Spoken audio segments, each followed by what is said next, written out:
Bonjour à tous, j'espère que ça va, moi ça va impeccable. La grippe est finie, les examens sont finis, et on apprend aujourd'hui un peu plus sur ce qui était vrai ou faux dans les fuites d'il y a quelques semaines. Ah oui, je trouvais ça intéressant de faire un petit point sur ce que nos Anglais de Fellowship of Fans ont comme information et ont bien voulu nous dire concernant ce qui était vrai ou faux. Puisque, pour rappel, on apprenait l'existence il y a 2 semaines environ de soi-disant fuites concernant l'intrigue de la saison 2 du Seigneur des Anneaux, les Anneaux de Pouvoir sur le canal 4chan. Des informations qui étaient ensuite rapportées dans un article de TheWandering.net. Ils avaient, peut-être oublié de préciser, et ils l'ont fait ensuite dans une conversation sur X Twitter, qu'il ne validait que 30-40% de ce qu'il y avait dans l'article. C'est bien, on dit de la merde dans l'article, mais on vous le dit pas. En même temps, on s'en doutait un peu, que c'était de la merde. Donc bon, je ne vais pas revenir sur ce que j'ai déjà dit et ce qui était probablement vrai. Les points rumeurs d'un sens servent pour ça, puisque les seules infos plus ou moins correctes était déjà l'objet de points rumeurs. Donc bon, ce qui n'est pas surprenant, c'est que beaucoup de rumeurs sur 4chan étaient fausses. En même temps, j'ai envie de vous dire, est-ce vraiment une surprise? Pas vraiment. Donc les Anglais de Fellowship of Fans, qui, eux, on le rappelle, sont quand même plutôt bien informés, ont fait une petite liste de ce qui était confirmé, pas confirmé, et totalement faux. En commençant par le fait que le Silmarillion n'a pas été vendu à Amazon. Alors, Amazon entretient des relations très correctes avec la Tolkien Estate, et c'est pour cette raison, grâce à cette bonne relation, que justement Amazon a eu les droits d'utiliser certains noms et certaines petites parties des autres écrits de Tolkien, notamment le Silmarillion. Mais je vous avais déjà parlé du fait que Arménélos était prononcé dans la saison 1 alors que techniquement n'apparaît pas dans les appendices du Seigneur des Anneaux.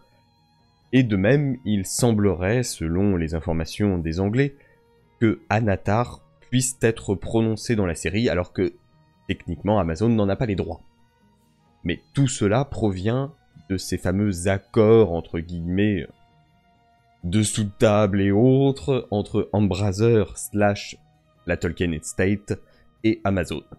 Alors, je suis désolé pour les grands amateurs de chevaux, mais non, il n'y aura pas d'épisode solo autour des chevaux, et encore moins de Gripoil.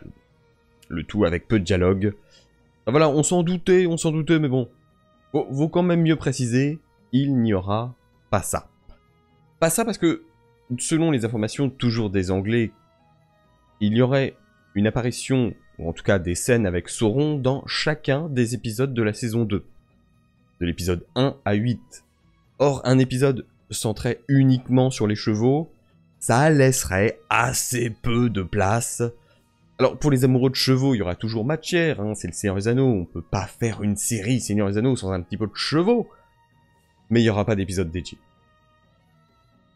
Concernant aussi cette fameuse autre forme de Sauron qui serait Mehron, encore une fois, calmons-nous, ce n'est visiblement pas le cas. La seule forme de Sauron qui apparaîtra majoritairement dans les flashbacks du passé de Sauron, ou en tout cas du passé de Halbrand, on va dire, c'est Charlie Vickers qui interprétait Halbrand en saison 1.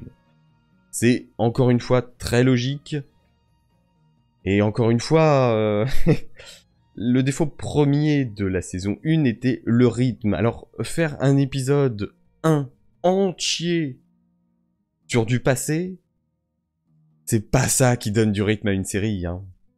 Donc, après, ils ont eu d'autres idées de chiottes. Mais celle-là, c'est pas la leur. Il y aura pas ça. Alors, en parlant de Sauron, comme prévu, Sauron n'a pas d'enfant. Et aucun enfant de Sauron ne sera montré en saison 2. Voilà. Et non, pas de petit bambin en saison 2, Sauron ne participera pas au grand réarmement démographique. Ça, peut-être que ça sera Galadriel et Celeborn s'ils se décident un jour à mettre le couvert, quoi. Pareil, les Anglais de Fellowship of Fans nous disent qu'il n'y aura pas de méchante Celebrian dans la saison 2. Alors, je sais pas s'ils ont fait une faute de frappe et qu'ils ont mélangé Celebrian avec Celeborn, mais j'avais pas lu qu'il y ait de méchante Celebrian de prévu. En tout cas, du coup, elle est pas prévue. Donc ce qui n'était pas prévu reste pas prévu. Alors évidemment, Tom Bombadil n'est pas Morgoth, et il n'y aura pas d'épisode consacré à un espèce de duo Tom Bombadil Bédor, incarnation ou réincarnation de Morgoth et Ungoliant. En même temps, il fallait savoir sacrément fumer de l'herbe à pipe pour penser ça, mais... En revanche, cela n'exclut toujours pas la possibilité d'une apparition de Tom Bombadil dans la saison 2. Là, visiblement, ça avait l'air d'être plutôt de la vraie info. Enfin, ou en tout cas, il y aurait un nom de perso qui s'appellerait Tom sur le tournage de la saison 2.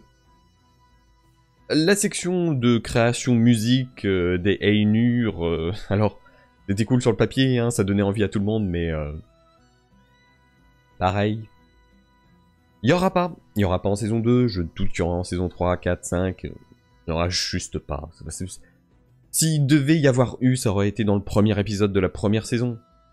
Il commence la série comme ça. Il commence pas la saison 2 par ça.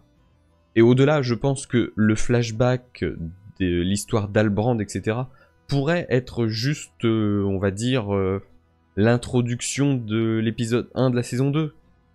Après tout, s'ils reprennent le même principe que les films, et ils adorent reprendre le même principe que les films pour tout et n'importe quoi, les films, sauf le Hobbit 3, avaient systématiquement une petite intro qui se déroulait dans le passé. Bon, pour les deux tours, le passé était assez proche, puisqu'au final, bah, c'était la communauté de l'anneau. Là, pour la saison 1, ils l'ont fait même beaucoup. Ah, quoique... Non, la partie troll, c'est, on va dire... Non, c'est de l'actuel, donc passé, il y a juste l'histoire à Valinor et l'espèce de guerre au Beleriand qui est pas le Beleriand, mais bon... Bref. Ça aussi, ils auraient pu le demander comme droit, par contre. Hein. Concernant le fait que Sauron passerait un certain épisode à Khazad-dûm auprès des nains et qu'il leur parlerait de Olé, là, ils sont un peu moins sûrs. Apparemment, il serait vrai que Sauron irait durant un épisode dans le royaume nain de Khazad-dûm, mais il n'est pas confirmé pour l'instant qu'il parlerait de Olé. Mais il pourrait y aller. Et ça, j'aime bien.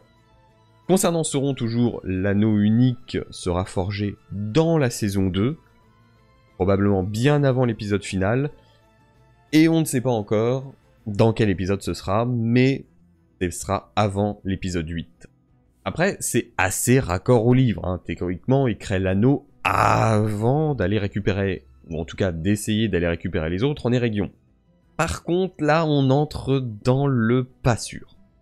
Le fait que Sauron tentera à nouveau de tromper Galadriel en prenant la forme de son mari Celeborn et reviendrait furtivement en Eregion sous l'apparence du mari de Galadriel. Là, ils sont pas sûrs. On est apparemment sur du 50-50. Certaines rumeurs de tournage impliqueraient que ce soit vrai, mais d'autres non. Ça serait une fausse intrigue ou une fausse fuite au sein de la production afin justement d'éviter de révéler certaines choses. Et Fellowship of Fans fait le parallèle avec l'information / rumeur qui n'en était pas une pour la saison 1, selon laquelle Adar était le frère de Galadriel. C'était apparemment, lors de la production de la saison 1, une fausse rumeur sur le tournage, puisque, évidemment, la plupart n'ont pas le script total, donc ils voient des bribes de choses, ils entendent des bribes de choses, ils tentent de comprendre, et au final ils se plantent, ou même on leur indique de fausses fuites plutôt, ou de faux trucs. Parlez correctement. Donc soit c'est une fausse fuite pour brouiller absolument tout le monde, à la fois l'équipe technique et les petits malins qui chercheraient à révéler les infos avant que la série sorte, soit c'est vrai, et bah... gros spoil. Ouais, c'est pas vrai que c'est faux, hein. On va espérer que c'est faux pour éviter le spoil. Et on va espérer que c'est faux parce que... pas une bonne idée. Hein. Non, mais entre nous, c'est pas une bonne idée de refaire passer une nouvelle fois Galadriel pour une conne. Hein. Bon, précisons aussi que les épisodes 6 et 7, certes, comporteront beaucoup de scènes de bataille, mais pas exclusivement des scènes de bataille, comme pouvaient le révéler les fuites de The One Ring. Donc voilà, on a fait à peu près le tour du vrai et faux, on va dire. The One Ring se basait sur le fait que beaucoup d'informations présentes sur 4chan étaient vraies à l'époque de la saison 1 des Anneaux de Pouvoir, mais comme le soulignent les Anglais, la plupart de ces informations vraies l'étaient après, bien après la production, au moment où Amazon commençait à envoyer le script pour qu'il soit traduit en près de 50 langues différentes, et pour qu'il soit doublé, etc. Et là, évidemment, c'est un moment où les fuites peuvent être un peu plus présentes sur ce type de réseau, notamment aussi pour les projections test, enfin bref. Il y a un moment, tu contrôles plus grand chose à ce stade-là au niveau des intrigues. Sauf que là, bah, c'est beaucoup trop tôt, le montage n'est même pas encore terminé, la post-prod loin d'être terminée. Donc ils n'ont pas envoyé les scripts pour le doublage et la traduction. Ce qui fait que, pour l'instant, faut se méfier. Le problème, encore une fois, c'est que The One Ring ne s'est pas méfié. Peut-être pour faire du clic, je ne sais pas. On va pas les critiquer, hein. Évidemment, abonnez-vous, mettez un j'aime et commentez, hein. Parce que... Voilà, partagez et tout. Mais je trouve ça toujours un petit peu dommage de ne pas avoir précisé et d'être obligé de... Enfin, si on m'avait pas donné l'information en screen d'une conversation sur Twitter où le mec de The One Ring dit « Oh non mais finalement... Oh, c'est du 40% de vérifier. » Dites-le dans l'article. Enfin bref, on se retrouve bientôt pour des informations, je l'espère cette fois sûres, ou en tout cas un peu plus sûres que celle-ci. Si cette vidéo vous a plu, vous l'avez compris, mettez un j'aime, partagez-la, abonnez-vous si c'est pas déjà fait. Et en tout cas, merci à vous, et à la prochaine.